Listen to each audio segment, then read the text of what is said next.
Tahukah Anda, kayu apa itu? Kayu gaharu adalah tanaman mahal. Harga tiap kilogram gaharu bisa mencapai 100.000 US dollar atau setara dengan 1,5 miliar. Uniknya, untuk menghasilkan bau yang wangi, pohon ini harus terinfeksi dahulu oleh jamur. Gaharu telah menjadi komoditi alam yang diperdagangkan dari Nusantara sejak ribuan tahun lalu, terutama ke India, Persia, Jazirah Arab, dan Afrika Timur. Kini, di era modern, negara-negara di Eropa, Amerika, dan Cina juga mencari gaharu. Tanaman pohon penghasil gaharu sering diburu orang untuk diambil gubalnya. Gubal gaharu yang mengandung resin khas digunakan dalam industri parfum premium karena baunya yang harum. Selain itu, gaharu juga digunakan untuk bahan aromaterapi, sabun, bahan kosmetik, dan bahan obat-obatan. Pohon gaharu sendiri merupakan jenis kayu keras yang sangat mudah untuk dibudidayakan di daerah tropis seperti Indonesia. Gaharu tidak memerlukan tempat berkembang biak secara khusus. Oleh sebab itu, kayu gaharu bisa hidup di berbagai tempat di Asia Tenggara, termasuk Indonesia.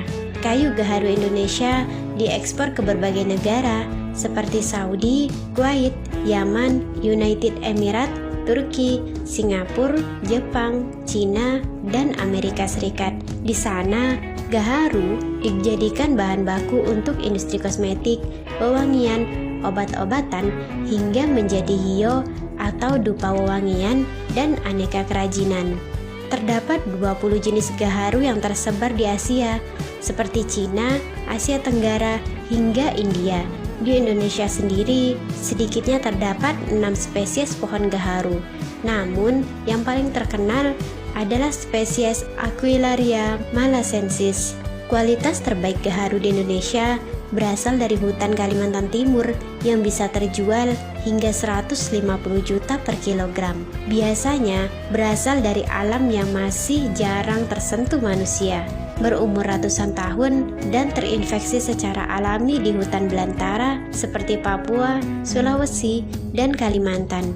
Di Cina, jenis kayu tersebut bisa mencapai hingga 400 juta per kilogramnya. Sedangkan di kawasan Timur Tengah, harganya sekitar 300 juta per kilogramnya.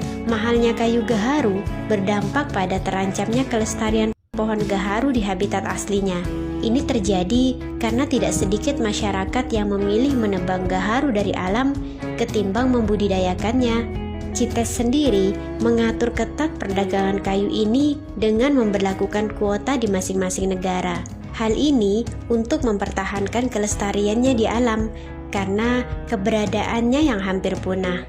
Memang, pembudidayaan gaharu membutuhkan waktu yang cukup lama, dan untuk menghasilkan gaharu yang mengandung resin tidaklah mudah. Jauh lebih mudah melakukan pemburuan dan penebangan kayu gaharu langsung dari hutan. Menanam gaharu membutuhkan kesabaran ekstra, apalagi jika petani memilih menanam dari bibit.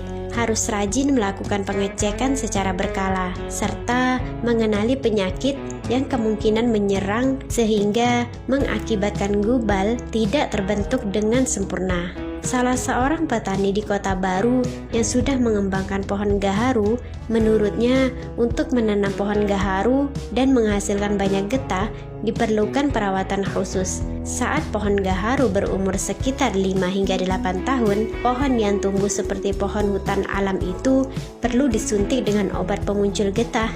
Setiap pohon diperlukan 1 ampul dengan harga Rp300.000. Ia mengaku sudah menjual sekitar 50 batang pohon gaharu yang masih berumur sekitar 1 hingga 3 tahun dengan nilai Rp19 juta. Ia juga telah menanam 500 pohon gaharu dengan umur 1 tahun lebih dan tinggi sekitar 50 cm. Karena memiliki sifat tumbuh yang tidak jauh beda dengan tanaman hutan lainnya, setiap hektar lahan dapat ditanam sekitar 500 pohon gaharu dengan jarak tanam sekitar 3 hingga 4 kali 6 meter. Bibit pohon gaharu tersebut ia peroleh dari Samarinda, Kalimantan Timur, yang sebelumnya dikembangbiakan dari Nusa Tenggara Timur. Harga bibit mulai dari Rp7.500 hingga 10.000 per pohonnya. Untuk pemasarannya tidak perlu repot, karena banyak pembeli yang siap mendatangi mereka yang memiliki getah gaharu. Pengusaha transportasi itu juga berharap usaha yang ia rintis dapat diikuti masyarakat dan petani lain di Kota Baru. Apalagi bila mengingat masih banyak lahan tidur dibiarkan terbengkalai. Ada pula prospek pengembalian gaharu menjadi komoditi andalan dengan ditemukannya teknologi rekayasa produksi gaharu.